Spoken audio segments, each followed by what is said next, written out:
आता बातमी पुणेकरांसाठी महत्त्वाची आहे, कारण पुण्यामध्ये घरगुती गॅस उपलब्ध असल्याचं जिल्हाधिकारी जितेंद्र डुडी यांनी सांगितलंय। पुण्यात कोणत्याही प्रकारचा घरगुती पुरवठा कमी होणार नाही असंही जितेंद्र डुडी यांनी स्पष्ट केलंय। ब्लॅकने गॅस सिलेंडर विकणाऱ्यांवरती कारवाई केली जाईल असा इशाराही जितेंद्र डुडी देत आहेत। की पॅनिक मध्ये येऊन आपण एलपीजी सिलेंडर घेण्यासाठी रांगा लावू नका।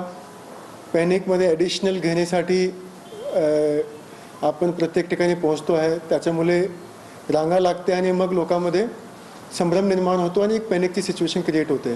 तर तसं कुठलीही परिस्थिती आपल्या जिल्ह्यामध्ये नाही आहे, संपूर्ण महाराष्ट्रामध्येही नाही आहे।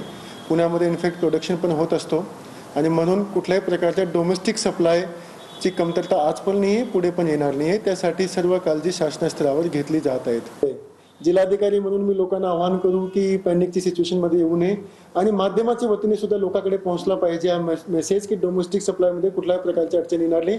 तर पॅनिक सिच्युएशन तर आपल्या हातामध्ये, आपण एक दिवसामध्ये सुद्धा संपवू शकतो। उद्योगावर सर काही परिणाम झालाय का? उद्योगावर तर परिणाम झालेलाच आहे ना। आपण त्याचे सप्लाय जे आहे ते कट शॉर्ट केलेलाच आहे, तर त्याच्या अनुषंगाने आहे। पण ते सुद्धा आता हे युद्धाची परिस्थिती आहे, पण लवकरात लवकर तोही विषय जे आहे ते सुटून जातील। त्याच्याबद्दल व्यवस्थित पाऊल आणि योग्य पाऊल जे आहे ते केंद्र शासनाच्या स्तरावर आणि राज्य शासनाच्या स्तरावर उचलण्याचे काम